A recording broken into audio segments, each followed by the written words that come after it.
So one final push and my son was born. We wanted to wait a little bit before cutting the cord, but because they were concerned about him being okay and the meconium and all of that stuff, they cut the cord fairly quickly, honestly. A little bit quicker than we'd really wanted them to, but hey ho. They checked him over and everything was fine. It was a bit scary initially because it was like so quiet over there, and the doctors and nurses and midwives, they were all talking amongst each other, but like I couldn't hear my baby crying yet. So for a little bit it was a bit quiet, but then he started making sounds, he started crying. I was like, okay, he's fine, he's fine. I had a mild 2nd degree tear. I didn't really feel anything, honestly. Obviously I had an epidural, so I couldn't feel anything down there anyway. They gave me some stitches, then they gave him to me, laid him on me, and we did the skin to skin contact. You can't describe the feeling. After a whole 9 months of carrying this baby, you actually finally get to properly meet like in person. They had wiped him off a little, but not fully, because there's that white stuff that babies have on their skin. I can't remember the name of it, but it actually helps to protect their skin, so it's not good for you to like wipe it off too quickly.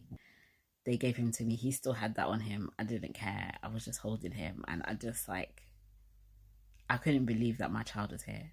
And they took us off into just a side room, and then everything was just so quiet.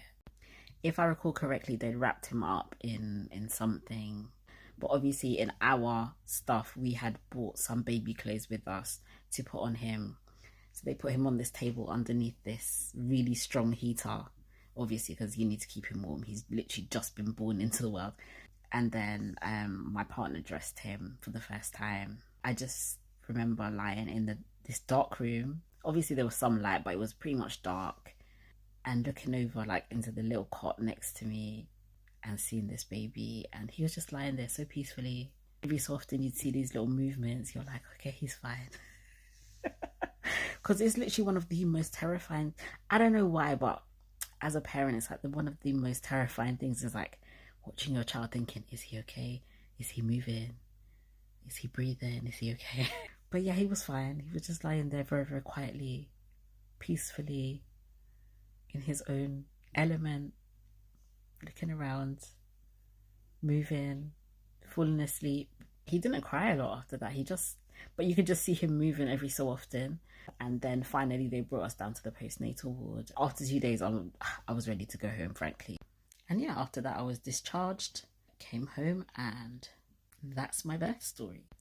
So after all of the encouragement that I was getting about getting induced, and I said to the doctors, let's just wait until 40 weeks to see what will happen. If nothing happens after that, then we can talk about induction. My son was born on exactly 40 weeks. He came exactly on his due date, I believe 1:34 in the morning, less than 12 hours after I had my sweep.